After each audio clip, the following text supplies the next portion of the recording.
يتلو عليهم آياته ويزكيهم ويعلمهم الكتاب والحكمة وإن كانوا من قبل لفي ضلال مبين. آمنت بالله صدق الله ومولانا العظيم وبلغنا رسوله النبي الأمين الكريم ونحن على ذلك ما قال ربنا على لسان نبينا لمن الشاهدين والشاكرين والحمد لله رب العالمين. كما قال الله تبارك وتعالى في عظمت شان محبوبه إن الله وملائكته يصلون على النبي يا أيها الذين آمنوا صلوا عليه وسلموا تسليما. اللهم صل على سيدنا نبينا مولانا محمد طب القلوب ودوائها وعافیت الابدان وشفائها ونور الابصار وضیائها وقوت الارواح وغذائها وآلہ واصحابہ وبارک وسلم. صلاۃ وسلاما علیک یا رسول اللہ، صلاۃ وسلاما علیک یا حبیب اللہ، وعلی آلک واصحابک یا خیر خلق اللہ. تعالی اللہ ذات مصطفیٰ کا وہ حسن لاسانی، تعالی اللہ ذات مصطفیٰ کا وہ حسن لاسانی کی یکجا جمع ہے جس میں تمام اوصاف امکانی. دعا یونسی، خلق خلیلی، صبر ایوبی، زہد مسیحی. دعا یونسی، خلق خلیلی، صبر ایوبی، زہد مسیحی، جلال موسوی، حسن یوسف کنعانی. کہاں کا دشت ایمن، طور کیا، برق تجلی کیا، یہ سب کچھ تھا جمال مصطفیٰ کی پرت و افشانی. وہ ناطق مہر بلب بلبل سدرہ، وہ ناطق مہر بلب بلبل سدرہ، وہ امی جس کے آگے عقل کل طفل دبستانی. محمد یعنی وہ حرف نخستی کل کے فطرت کا کیا جس نے مکمل نسخہ اخلاق انسانی. تراشا جن کے ناخن کا ہلال چرخ گردوں، تراشا جن کے ناخن کا ہلال چرخ گردوں، غسالہ جن کے قدموں کا زلال آب حیوانی. نہ جانے حسن ہے یا عشق اتنا جانتا ہوں میں، مجھے کھینچے لیے جاتا ہے کوئی جذبہ پنہانی. اور وہ دانائے سبل ختم الرسل مولائے کل جس نے غبار راہ کو بخشا فروغ وادی سینہ. اور نگاہ عشق و مستی میں وہی اول وہی آخر وہی قرآن وہی فرقان وہی یاسین وہی طٰہٰ. اور ربیع الاول امیدوں کی دنیا ساتھ لایا، دعاؤں کی قبولیت کو ہاتھوں ہاتھ لایا. خدا نے خود کی ناخدائی انسانی سفینے کی کہ رحمت بن کے چائی 12ویں شب اس مہینے کی. اور مرادیں بھر کے دامن میں مناجات زبور آئی، امیدوں کی سحر پڑتی ہوئی آیات نور آئی. اور صحاب نور آ کر چھا گیا مکے کی بستی پر، ہوئی انوار کی بارش ہر بلندی اور پستی پر. اور یکایک ہو گئی ساری فضا تمثال آئینہ، نظر آیا معلق نور عرش تک نور کا زینہ. اور یکایک رحمت حق کو ہوئی حرکت، بڑھا جانب بوقبیس ابر رحمت. ادا کی خاک بتہا نے وہ ودیت چلے آئے تھے جس کی دینے نبی بشارت. بسد انداز یکتائی بغایت شان زیبائی، امی بن کر امانت آمنہ کے گود میں آئی. واجب الاحترام محترم المقام لائق تعظیم و تکریم علماء کرام، بزرگان دین و ملت، معزز بزرگوں، عزیز ساتھیوں، السلام علیکم ورحمۃ اللہ وبرکاتہ. حضرات، جشن عید میلاد النبی صلی اللہ علیہ وسلم کے سنہرے اور حسین موقع پر آپ حضرات نے کافی دیر سے علماء کرام کی روح پر بیانات اور مدحان رسول خیر الانام صلی اللہ علیہ وسلم کی زبانی نعت ہے رسول مقبول صلی اللہ علیہ وسلم سننے کی سعادتیں اور برکتیں حاصل کی۔ حصول برکت کے لیے چند کلمے بارگاہ مصطفیٰ صلی اللہ علیہ وسلم میں بطور خراج عقیدت پیش کرنے کی سعادتیں اور برکتیں حاصل کروں، اور رب قدیر کی بارگاہ پاک میں دعا ہے اللہ تبارک و تعالی ان کلمات خیر کو میرے اور آپ کے لیے قیامت میں ذریعہ نجات اور بخشش کا سامان کرے، اور ان الفاظ پر ہمیں عمل کرنے کی توفیق رفیق عطا فرمائے۔ آقائے دو جہاں صلی اللہ علیہ وسلم کی دربار پاک میں انسان کے دل کی نیت کو دیکھا جاتا ہے، نہ شکل دیکھی جاتی ہے نہ صورت دیکھی جاتی ہے۔ رسول اللہ صلی اللہ علیہ وسلم ارشاد فرماتے ان اللہ لا ينظر الى صورکم ولکن اللہ ينظر الى قلوب نیاتکم، کہ اللہ تعالیٰ تمہاری شکل نہیں دیکھتا ہے بلکہ اللہ انسان کے دل کی نیت کو دیکھتا ہے کہ مومن کے دل کی نیت کا حال کیا ہے، اور فرماتے نیت المومن خیر من عمل ہی، مومن کی نیت مومن کے عمل سے بہتر ہے۔ اور ایک جگہ رسول اللہ صلی اللہ علیہ وسلم ارشاد فرماتے ہیں انما الاعمال بالنیات، بے شک انسان کے اعمال کا دار و مدار نیتوں پر ہے۔ شکل کو بلال کی اچھی نہیں تھی، لیکن وہ چالی شکل والا بلال جب نبی کریم صلی اللہ علیہ وسلم کی بارگاہ میں آتا تو حضور فرماتے مالی یا بلال سمیت خشخشک امامی فی الجنہ، اے بلال مجھے کیا ہے، جب میں جنت کی سیر کرتا ہوں میرے قدموں سے پہلے تیرے قدموں کی آہٹ کو سن لیتا ہوں۔ اور وہی بلال جب سیدنا فاروق اعظم کی بارگاہ میں آتے تو حضرت عمر کھڑے ہو جاتے اور فرماتے ابا بکر سیدنا آتق سیدنا بلالا، ابو بکر ہمارا سردار ہے جس نے ہمارے سردار بلال کو آزاد کیا۔ حضرت ابو بکر تو نبیوں کے بعد سردار ہے، اس میں شک نہیں، لیکن حبش کا رہنے والا ایک ابو بکر صدیق کا آزاد کردہ غلام وہ دنیا کا امام کیسے بنا؟ تو جواب یہ ملتا ہے بند عشق شدید ترک نسب کن جامی کے دری را فلاں بن فلاں چیزیں نیست۔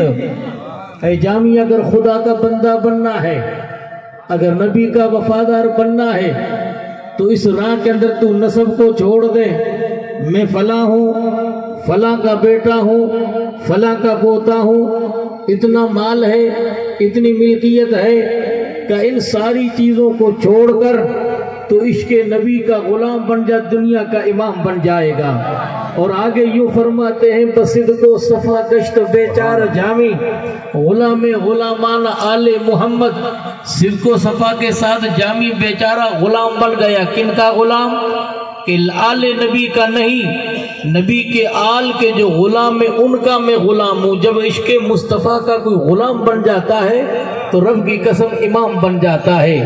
یہاں نسبتیں دیکھی جاتی ہیں یا شکل نہیں دیکھی جاتی ہے۔ تو آج کا آپ کا یہ جلسہ جس کو جیسی ہے، آپ نے غور کیا ہوگا کہ حجر اسود ایک پتھر ہے، مقام ابراہیم ایک پتھر ہے، لیکن رب قدیر قرآن میں فرماتا فاتخذوا من مقام ابراہیم مصلی، حضرت ابراہیم کی جگہ کو نماز کی جگہ بناؤ۔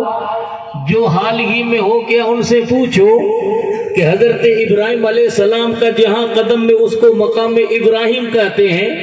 رب قدیر نے قرآن میں 2 مرتبہ جس کا ذکر کیا، مولا فرماتا فیہ آیات بینات مقام ابراہیم من دخلہ کان آمنا، اس میں مقام ابراہیم ہے، ایئر کنڈیشن محل نہیں ہے۔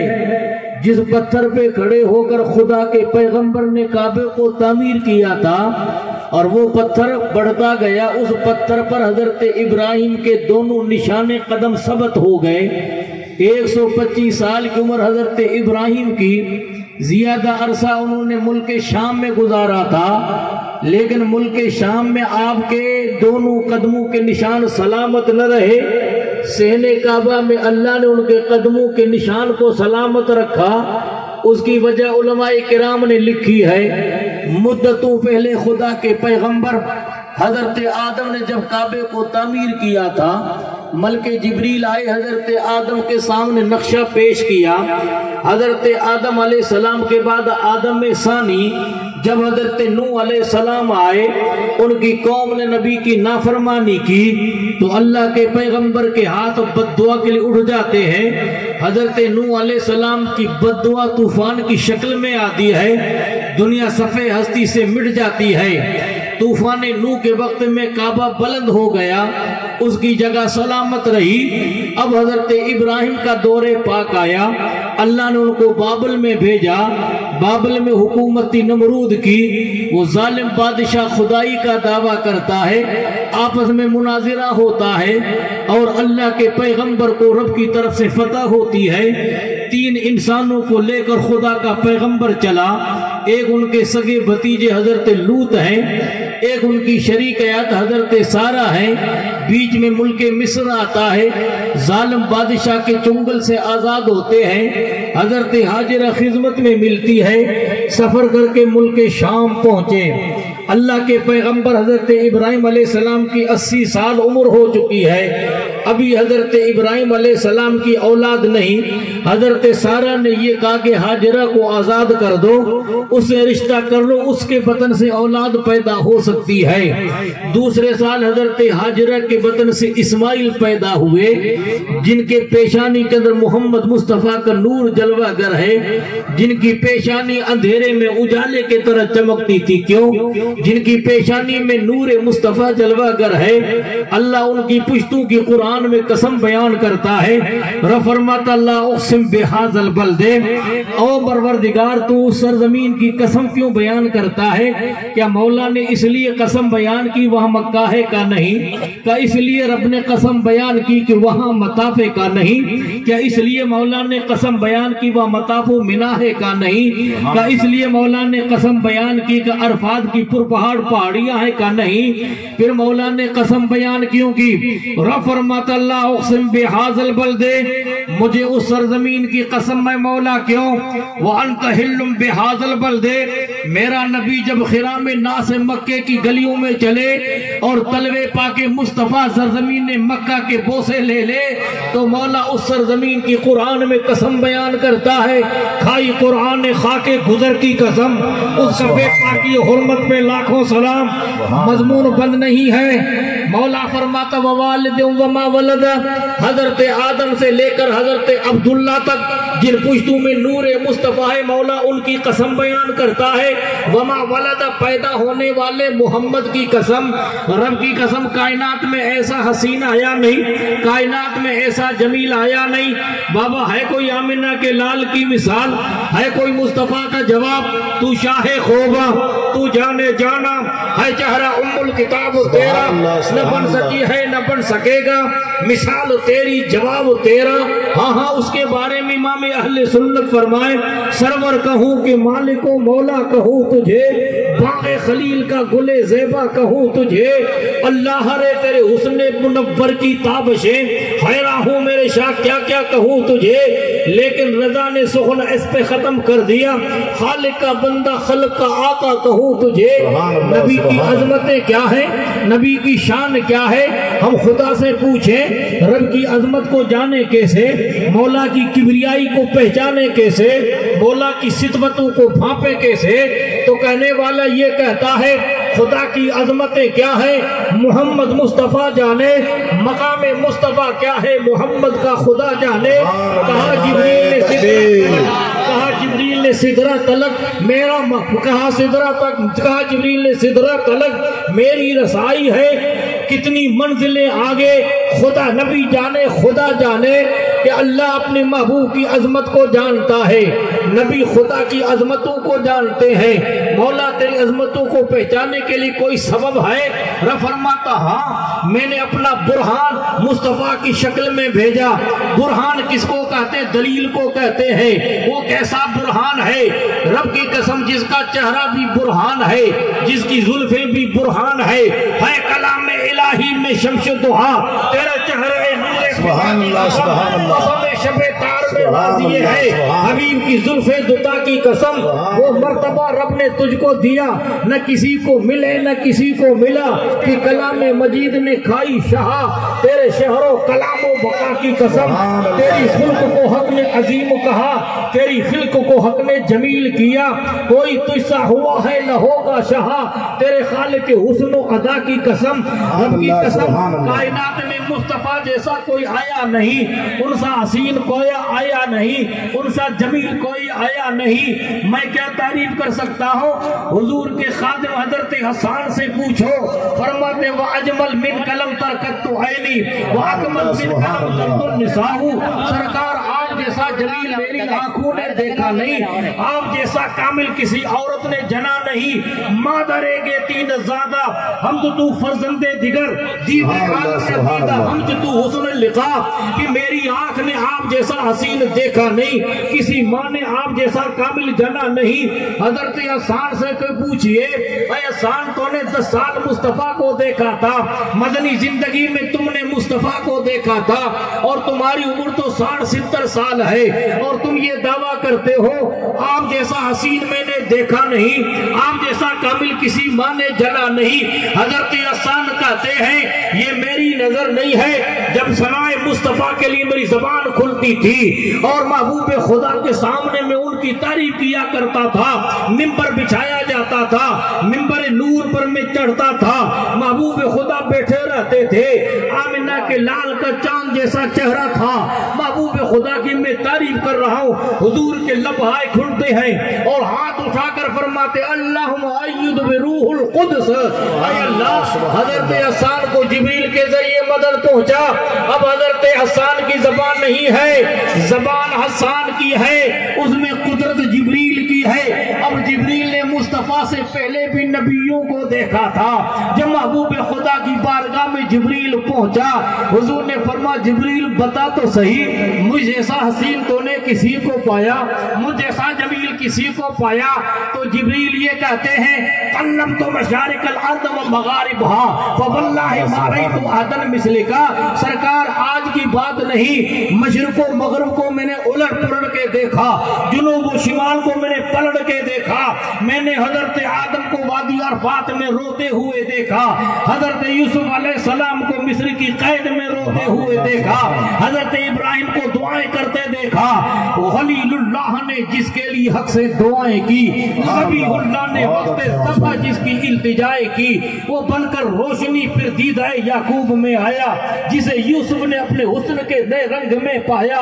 دل یحییٰ میں رہ گئی ارماں جس کی زیارت کی لب عیسیٰ پہ آئے واز جن کے شان رحمت کے وہ جس کے نام پر شاہ سلیمان نے گدائی کی وہ جن کی نام پر شاہ سلیمان نے گدائی کی وہ جن کے شان پہ داؤد نے نغمہ سرائی کی سرکار کیا بتاؤں میدان عرفات میں حضرت آدم کو تڑپتے ہوئے دیکھا حضرت یوسف کو مصر کی قید میں آنسو بہاتے دیکھا یعقوب کو آپ کی جات اور جدائی میں روتے ہوئے دیکھا ابراہیم کو سین کعبہ میں دعائیں کرتے ہوئے دیکھا اسماعیل کو ذبح کے وقت میں التجائیں کرتے دیکھا داؤد کو نغمہ سرائی کرتے دیکھا لیکن رب کی قسم آپ جیسا میں نے حسین پایا نہیں انہی کی ترجمانی امام اہل سنت فرماتے ہیں یہی بولے سجلہ والے چمنے جہاں کے تھالے تبھی میں نے چھان ڈالے تیرے پایا کا نہ پایا تجھے یک نے یک بنایا تجھے حمد ہے خدایا ہمارے رسالہ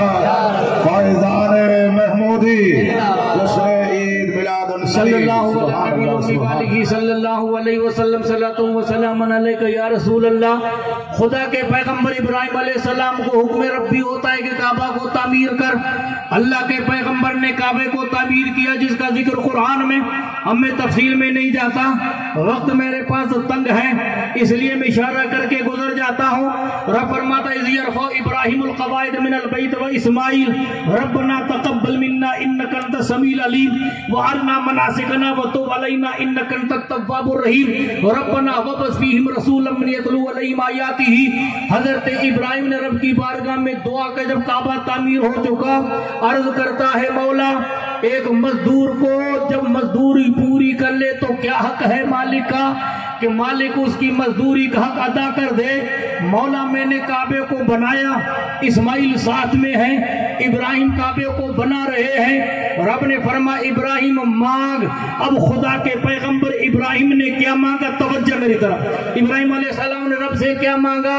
عرض کرتا ہے مولا ایک تیرا خلیل ہے، ایک ذبیح ہے، پروردگار اس کے بدلے میں مجھے محمد عطا کر دے، میرے اس کے سر پر ختم نبوت کا تاج ہو، مجھے جد محمد بنا دے.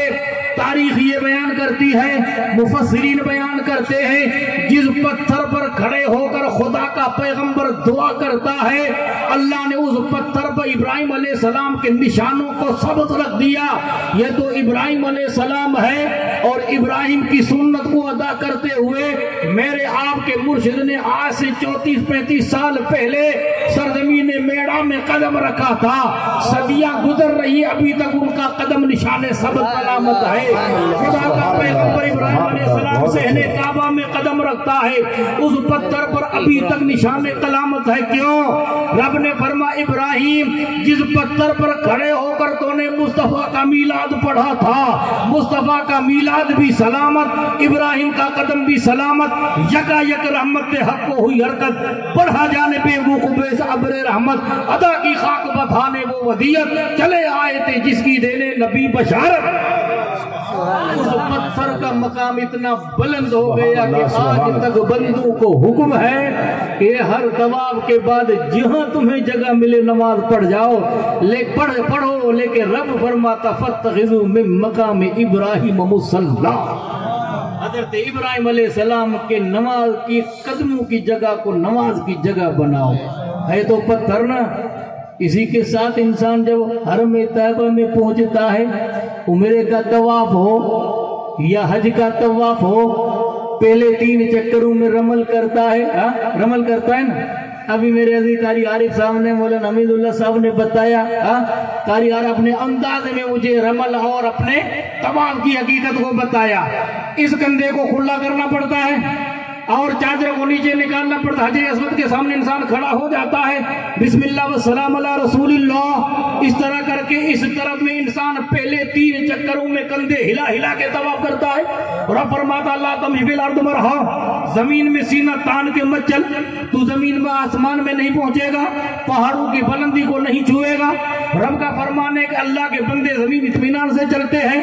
حرم کعبہ میں جہاں انسان انسانیت کے مقام کو چھپا کر رکھتا ہے، رب کا فرمان ہے کہ وہاں سینہ تان کے پہلے 3 چکروں میں چلو. ہم پیچھے جاتے تھے تو رات نظر آتا ہے. آج سے کئی سال پہلے رسول اللہ جب ہجرت کر کے مدینہ طیبہ پہنچے، سن ہجری 5 کا زمانہ ہے، سن ہجری 6 شروع ہوتا ہے. رسول اللہ صلی اللہ علیہ وسلم نے خواب دیکھا، اور نبی کا خواب وحی الہی ہے. میں نے اللہ کے گھر کا طواف کیا ہے. آپ نے حدیبیہ کے مقام کے اندر قیام کیا، اور اس سے پہلے آپ نے ذوالحلیفہ سے احرام باندھا. احرام باندھنے کے بعد 1400 صحابہ کو لے کر حدیبیہ کے در پہنچے. مشرکین نے مکہ نہ راستہ روک دیا. اب یہ واقعہ مجھے پیش نہیں کرنا ہے. ایک سمجھوتا ہوتا ہے کہ آئندہ سال، جب آئندہ سال رسول اللہ صلی اللہ علیہ وسلم عمرۃ القضاء کی نیت سے آئے، سن ہجری 7 کے اندر جبل قیقان پر لوگ کھڑے تھے مشرکین مکہ. انہوں نے کہا قد اتاکم قوم وانتہم یثرب، تمہارے پاس ایک ایسی قوم آ رہی ہے جس کو مدینے کی بیماری نے کمزور کر دیا ہے. پرانا تاریخی نام مدینے کا یثرب تھا. 2 شخص چلے یمن سے، ایک کا نام خیبر تھا، ایک کا نام یثرب تھا. وہ خیبر میں آباد ہوا، خیبر نام پڑ گیا. یہ مدینے میں آباد ہوا، یثرب نام پڑ گیا. لیکن یثرب کی نام مانا ہے بیماریوں کا گھر. رسول اللہ جلوہ گر ہوئے، صحابہ کو بخار، حضرت ابو بکر کو بخار، حضرت بلال کو بخار، بہت سارے صحابہ کو بخار. سیدہ عائشہ عرض عرض کرتی یا رسول اللہ ابو بکر کو تیز بخار، مدینے کی ہوا ناموافق ہے۔ رسول اللہ کے رحمت والے ہاتھ رب کی بارگاہ میں بلند ہو جاتے ہیں، آقا فرماتے ہیں اللہم ان ابراہیم خلیلک و عبدک و ان ادعاک لمکۃ و انی عبدک و حبیبک انی عدوک للمدینہ مثل ما دافع ابراہیم لمکہ، اللہ بارک اللہ فی سائها و فمها اللہم منقلہما الی الجوفہ۔ امام الانبیاء تاجدار مدینہ فرماتے ہیں رب کی بارگاہ میں ہاتھ اٹھ جاتے، توجہ میری طرف، باتوں کو غور سے سنو، توجہ کی، توجہ ضرور۔ صلی اللہ علیہ نبی والی صلی اللہ علیہ وسلم، صلاۃ و سلام علیک یا رسول اللہ۔ میری قیمتی باتوں کو ضائع مت کرو، توجہ سے سنو خدا کے واسطے، توجہ سے تھوڑی دیر کے لیے سنو۔ باتیں ہوتی رہیں گی آپس میں، یہ باتیں قیمتی پھر نہیں ملیں گی۔ میں بڑی محنت سے بیان کر رہا ہوں اور یہ میں کوئی اپنی طرف سے بیان نہیں کر رہا ہوں۔ ہاں اب میں اپنے منہ کی تعریف نہیں کرتا ہوں، رب کی قسم میں جہاں بولتا ہوں تو میں سمجھتا ہوں کہ پیچھے میرے محمود میاں کا جلوہ ہے اور میں آگے بول رہا ہوں، اور کچھ نہیں ہے میرے پاس۔ میرے پاس جو کچھ ان کے مقدس جوتیوں کا صدقہ ہے اور انہوں نے جو کچھ الفاظ کہے آپ کے سامنے ہیں، میں اپنے منہ سے تعریف نہیں کر سکتا ہوں۔ من آنم کی من دانم، میں وہ ہوں جو اپنے آپ کو جانتا ہوں۔ یہ آپ کو جگمگاتے ہوئے چہرے جو نظر آ رہے ہیں، یہ لہلاتا و چمن جو تمہیں نظر آ رہا ہے، یہ گھر گھر میں علماء فضلہ کی جو تمہیں جماعت نظر آ رہی ہے، ان کے چاروں پر جو سنت مصطفیٰ کی بہار نظر آ رہی ہے، یہ جو آپ جو میلاد اور جلسوں کو دیکھ رہے ہیں، مسجدوں سے قال اللہ قال رسول کی جو صدائیں آ رہی ہے، آدھی رات کے وقت میں ہو کی جو آواز آ رہی ہے، یہ کسی اور کا صدقہ نہیں ہے، یہ مرشد کامل کی نگاہ فیض کا صدقہ ہے، جس نے نہ معلوم کتنے بے فیضوں کو فیضور کر دیا اور کتنے ان پڑھوں کو ان پڑھ کر دیا اور کئی گنواروں کو انہوں نے عالم فاضل بنا دیا۔ کسی کے سر پر نیابت کا تاج رکھا، کسی کے سر پر خلافت کا تاج رکھا، کسی کو امانت الہی سپرد کی اور کسی ان پڑھ کو نہ معلوم کس کے الفاظ سے انہوں نے نواز دیا۔ اس لیے کوئی شاعر کہتا ہے جب تک بکے نہ تھے کوئی پوچھتا نہ تھا، تم نے خرید ہمیں انمول کر۔ اللہ سبحان اللہ، حضور تشریف لا رہے ہیں اور استقبال کریں، نعرہ تکبیر، نعرہ رسالت، کھڑے ہو جائیں اور راستہ بنا لے بیچ میں۔ میں اس فیض کو اپنے الفاظ میں بیان نہیں کر سکتا۔ رسول اللہ صلی اللہ علیہ وسلم فرماتے من لم یشکر الناس لم یشکر اللہ، جو لوگوں کا شکر ادا نہیں کرتا وہ اللہ کا شکر کیا ادا کرے گا۔ تو ہم پر اس خاندان کا جو فیض ہے رہتی دنیا تک ہم ان کے مقدس جوتیوں کو سر کا تاج بنائیں تو رب کی قسم ہم ان کا احسان اور ان کی جو زندگی پر انعام و اکرام کی بارش اس کو پورا نہیں کر سکتے ہیں۔ وہ امانت ہے ہمارے سامنے، آپ دیکھتے رہیے۔ میں چند الفاظ حضور سرور کائنات صلی اللہ علیہ وسلم کی میلاد کے متعلق بیان کر رہا تھا نا، تو میں کہتے نسبت ایک نسبت ہوتی ہے، تو پہلے 3 چکروں میں عمل کیا جاتا ہے۔ کیوں؟ آقا دو جہاں صلی اللہ علیہ وسلم کے الفاظ رب کے بارگاہ میں ہاتھ اٹھ جاتے ہیں۔ ہم اگر خدا کی بارگاہ میں دعا کریں تو امید ہے کہ اللہ ہماری دعا قبول کرے، لیکن نبی جب رب کی بارگاہ میں ہاتھ اٹھائیں اور زبان مصطفیٰ کی کھلے، امام اہل سنت فرماتے اجابت نے جھک کر گلے سے لگایا، بڑی شان سے جب دعائے محمد، اجابت کا صحرا، عنایت کا جوڑا، دلہن بن کے نکلی دعائے محمد، محبوب خدا کی دعا باب اجابت سے ٹکراتی ہے۔ فرماتے پروردگار حضرت ابراہیم تیرا بندہ اور تیرا خلیل ہے، اس نے مکے کی عظمتوں کے لیے دعا کی، میں تیرا بندہ اور تیرا حبیب ہوں، میں مدینے کی عظمتوں کے لیے دعا کرتا ہوں مولا مدینے کی محبت دگنی ہمارے دلوں میں مکے سے ڈال دے، اس کی فضاؤں کو شفا میں تبدیل کر دے، ان کے خاک کو خاک شفا میں تبدیل کر دے۔ یہ محبوب خدا کی دعاؤں کا صدقہ تھا۔ قیامت کے صبح تک اب مدینہ نہیں، اہل ایمان کی دلوں کی دھڑکن بن گیا مدینہ، اہل محبت کی آنکھوں کا تارا مدینہ بن گیا۔ آپ فرماتے مشرکین مکہ نے یہ ہمیں تانا دیا ہے کہ مدینے کی بیماری نے کمزور کر دیا ہے، پہلے 3 چکروں میں جس شان سے میں چلوں اسی شان سے تمہیں میرے پیچھے دینوان چلنا ہے۔ اب یہ تکبر کی چال ہے، رب اس اس چال کو پسند نہیں کرتا ہے۔ اب اس چال میں کیا شرف اور کیا کرم ہے؟ نتیجہ یہ کہ نسبت مصطفیٰ ہے، ہم نسبت مصطفیٰ کو سلام کرتے ہیں۔ پہلے 3 چکر اس انداز سے چلو جس انداز سے مصطفیٰ چلے ہیں، تمہاری سنت ادا ہو جائے گی اور مصطفیٰ کی یاد تازہ ہو جائے گی۔ مجھے ہوش کب تھا رکوع سے، مجھے کیا کام تھا سجود سے، تیرے نقش پا کی تلاش تھی کہ جھکا رہا میں نماز میں۔ تو آج کا یہ آپ کا جو جشن ہے یہ کسی اور کا جشن نہیں، جشن عید میلاد النبی صلی اللہ علیہ وسلم کے نام سے جشن ہے۔ اس جشن کو نسبت محمد مصطفیٰ کی ذات سے کائنات میں آنے والے آتے رہے، کائنات میں پیدا ہونے والے پیدا ہوتے رہے، لیکن رب کی قسم کائنات میں آپ جیسا کوئی آیا نہیں، آپ جیسی کسی کی ولادت نہیں۔ مولا اس نبی کے بارے میں قرآن میں فرماتا ہے وَاذْكُرُوا نِعْمَةَ اللَّهِ عَلَيْكُمْ إِذْ كُنْتُمْ أَعْدَاءً فَأَلَّفَ بَيْنَ قُلُوبِكُمْ فَأَصْبَحْتُمْ بِنِعْمَتِهِ إِخْوَانًا وَكُنْتُمْ عَلَىٰ شَفَا حُفْرَةٍ مِّنَ النَّارِ فَأَنقَذَكُم مِّنْهَا۔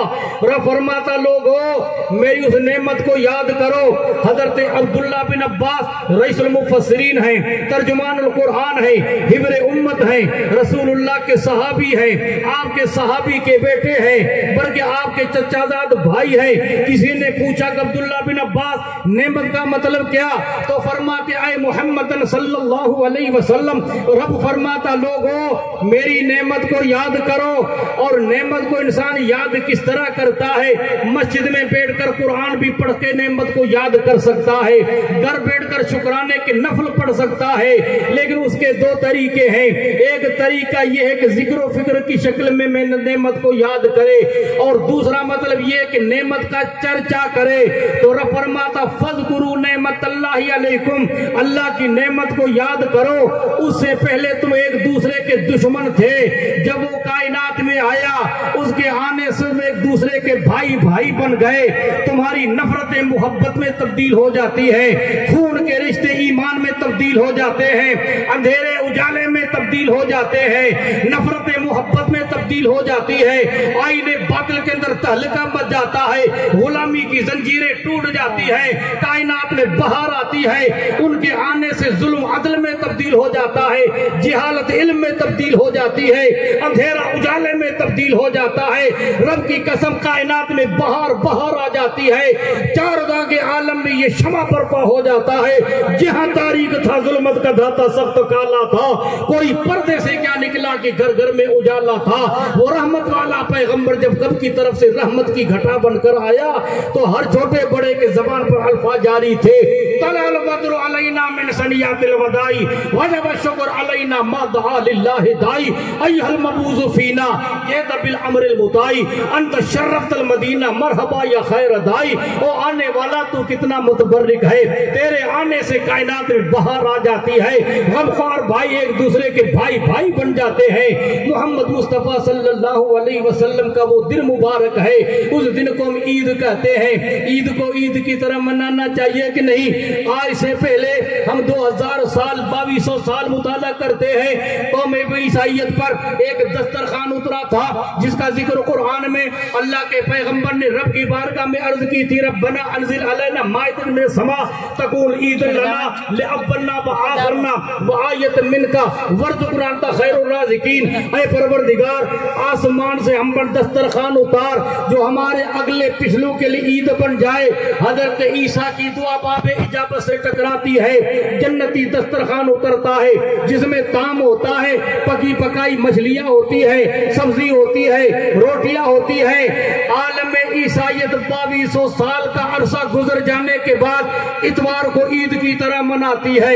اس سے 2000 سال پہلے، آج سے 4000 سال پہلے میدان تی میں جب حضرت موسیٰ کی قوم پر من اور سلوہ اتارا تھا، من ایک قسم کا حلوہ ہے، سلوہ ایک قسم کا بٹیر کی طرح پرندہ ہے، تو بٹیر جیسی معمولی نعمت اور دسترخوان جیسی معمولی نعمت قوم عیسائیت میں اترے۔ اس سے پہلے یہودیت پہ سنیچر کے دن ہی اترے، تو 4000 سال گزر جانے کے بعد عالم یہودیت اس کو عید کی طرح مناتی ہے۔ فخر کرو دیوانوں اس دن میں جس کو ولادت پاک مصطفیٰ کا دن کہتے ہیں۔ ربیع الاول کی 12 تاریخ ہے، سوموار کا دن ہے، صبح صادق کا وقت ہے۔ کائنات میں عظیم نعمت اللہ کی طرف سے نعمت عظمیٰ کی شکل میں آتی ہے، تو رب فرماتا فاذکروا نعمت اللہ علیکم، اللہ کی نعمت کو یاد کرو۔ دسترخوان جیسی کروڑے نعمتیں مصطفیٰ کے قدموں کی گرد کا مقابلہ نہیں کر سکتے ہیں۔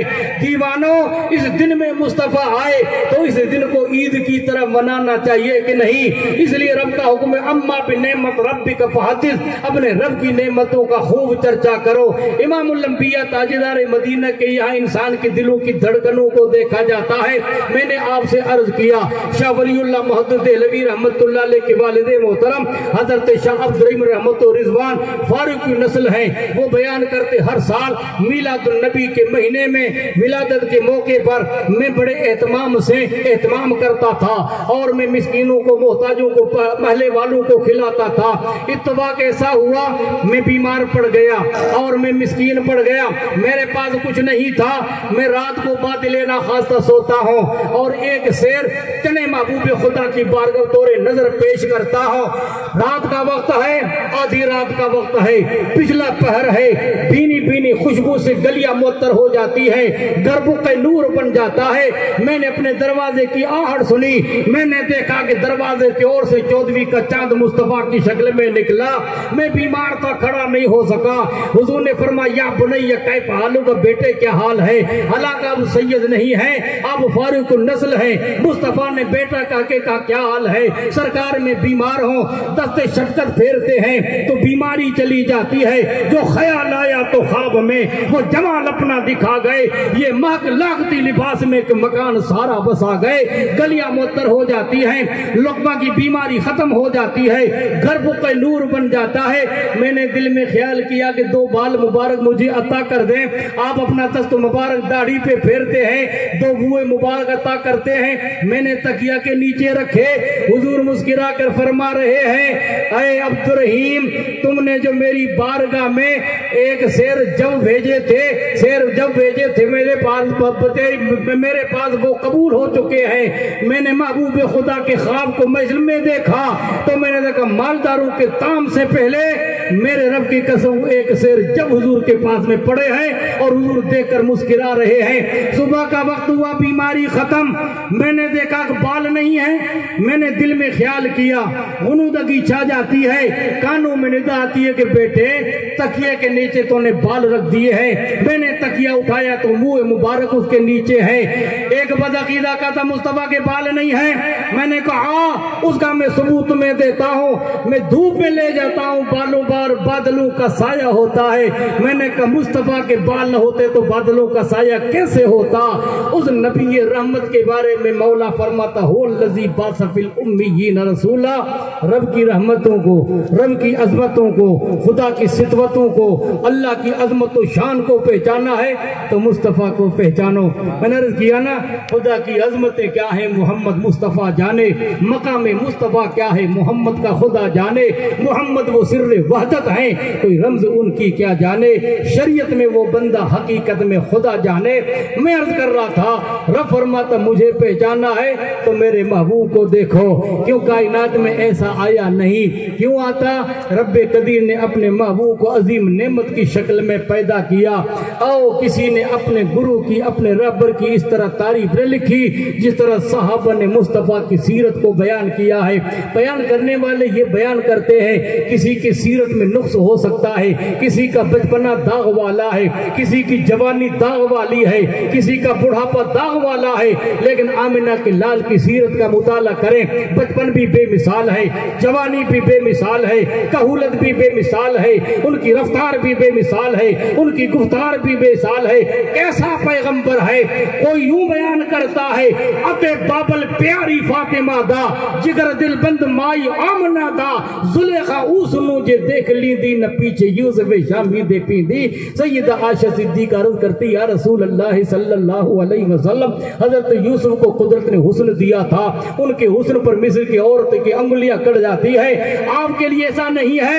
حضور فرماتے عائشہ ہر کوئی کا محبوب ہوتا ہے، محبوب کے چہرے پر نظر رکھنا کوئی انسان گوارا نہیں کرتا۔ میرے محبوب کے چہرے پر نظر پڑے، زلیخا یوسف علیہ السلام پہ فدا تھی، وہ ان کے محبوب تھے، اور میں سب کا بھی محبوب ہوں، میں پہلے رب کا محبوب ہوں۔ رب نے اپنی غیرت کی وجہ سے میرے حسن کو پردے میں رکھا ہے، اگر پردے سے حسن مصطفیٰ ظاہر ہوتا، کس آنکھ کو طاقت ہے جو مصطفیٰ کے جلوے کو دیکھے؟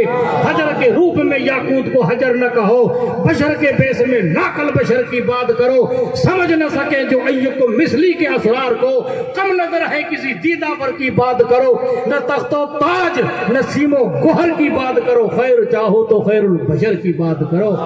جلسہ عید میلاد النبی صلی اللہ علیہ وسلم آپ کو مبارک ہو۔ الحمدللہ یہ جماعت ہے، اس جماعت کو جماعت محمود الاولیاء کے نام سے یاد کیا جاتا ہے۔ اس اہتمام سے آپ جشن عید میلاد النبی کو مناتے ہو، دام درم قدم سخنے، اللہ آپ کے عمل کو قبول کرتا۔ کیوں؟ انسان اپنے زندگی میں ایمان کے ساتھ عمل کرتا وہ قبول ہوتا ہے، لیکن علماء بیان کرتے ہیں رسول کے میلاد کی خوشی والا ایسا عمل ہے اگر حالت کفر میں کوئی کرتا اس کو بھی فائدہ مل جاتا ہے۔ بس آخری بات، رسول اللہ صلی اللہ علیہ وسلم کے چچے حضرت عباس بن عبد المطلب بیان کرتے ہیں، میں نے کئی زمانے کے بعد اپنے دوسرے بھائی ابو لہب کو خواب میں دیکھا۔ ابو لہب اگر نہیں سمجھو تو قرآن کی سورت تبت یدا ابی لہب پڑھو تو میں سمجھ میں آ جائے گا ابو لہب کون تھا تو مصطفیٰ کا سگا چچا، لیکن رسول اللہ کی دشمنی میں کوئی کسر باقی نہ رکھی، اور اس کی برائی میں سورہ تبت اتری جو قیامت کے صبح تک پڑھی جا رہی ہے۔ بس موڑ پر آ کر یہ عرض کرتا ہوں، ولادت کے رات اس نے اپنی لونڈی حضرت صبیبہ کو بھیجا، یہ کوئی واقعہ نہیں ہے بلکہ بخاری شریف کی روایت ہے، اور 25 محدثین نے اپنی کتاب کی حدیث کو بیان کیا۔ 25 محدثین، ایک نے نہیں، 25 محدثین نے، جس میں اہل سنت جماعت نے جو لکھا، غیر مقلدین نے لکھا، وہابیوں نے لکھا، دیوبندیوں نے لکھا، تبلیغوں نے لکھا، ہر مقطع فکر حدیث کو بیان کرتا 25 محدثین بیان کرتے ہیں۔ انہوں نے اپنی اس رات میں رسول اللہ کی بارگاہ، رسول اللہ کی والدہ کی بارگاہ میں بھیجا۔ صبح کہتے جب میں گئی تو مجھ سے پہلے محمد مصطفیٰ صلی اللہ علیہ وسلم دنیا میں ظاہر ہو چکے ہیں۔ حضرت آمنۃ الزہرا کو میں نے دیکھا، عرض کرتی ہے کہ رب کی قسم لما فصل منی خرج من نور، فرماتی ہے جب اللہ کے رسول پیدا ہوئے تو ایک نور نکلتا ہے، میں نے آپ کے نور کی روشنی میں بصرہ کے بازار کے اندر اونٹوں کی گردنوں کو دیکھا۔ جب حضرت آمنہ کے نظر کا یہ حال ہے تو مصطفیٰ کے نظر کا حال کیا ہوگا؟ مجھ سے پہلے پیدا ہو چکے ہیں۔ میں دوڑی ہوئی اپنے آقا کے پاس پہنچی، میں نے کہا مبارک ہو تمہارے مرحوم بھائی عبداللہ کے گھر در یتیم پیدا ہو چکا ہے۔ تو حضرت صبح پہ یہ کہتی انہوں نے اس انگلی کے کھائیوں سے اشارہ کہ جاؤ میں تمہیں آزاد کر دیتا ہوں۔ حضرت عباس بن عبد المطلب کہتے کئی سال کے بعد میں نے خواب میں دیکھا، بری حالت میں دیکھا۔ میں نے کہا کیا حال ہے؟ کہ بہت برے حال میں ہوں، لیکن جب میں نے صبح کو آزاد کیا تھا سوموار کی رات رسول اللہ کی ولادت کے موقع پر، ہر سوموار کی رات کو ان 2 انگلیوں کے کھائی کے برابر جنت سے مجھے پانی ملتا ہے، میں پی کر سیراب ہو جاتا ہوں۔ جب حالت کفر میں اس نے رسول اللہ کے میلاد کی خوشی کی تھی تو ان کو یہ ثواب ملا۔ مچل کر کہو دیوانو تم تو خوشی میں مصطفیٰ کا میلاد بنا رہے ہو۔ ہل جزاء الاحسان الا الاحسان، نیکی کا بدلہ نیکی ہے۔ ہم رب کی بارگاہ میں محبوب خدا کا واسطہ دے کے عرض کرتے مولا اور تو ہم سے کچھ نہ ہو سکا، لیکن ولادت کے موقع پر ہم خوشی کرتے ہیں اور تیری خوشی میں ہم مولا شریک ہوتے ہیں۔ تجھے اپنے محبوب پہ پیار ہے، ہم تیرے محبوب کے پیار میں یہ خوشیاں منا رہے ہیں۔ رب اپنے فضل و کرم سے محبوب بندوں کے قدموں کے طفیل ہماری یہ خوشیاں اپنی بارگاہ میں قبول کرے، اور ان کلمات کو اور خوشیوں کو قیامت میں ذریعے نجات اور بخشش کا سامان کر دے۔ خوب کی سیرے چمن پھول چنے شاد رہے، باغ با جاتا ہوں میں گلشن تیرا آباد رہے۔ السلام علیکم۔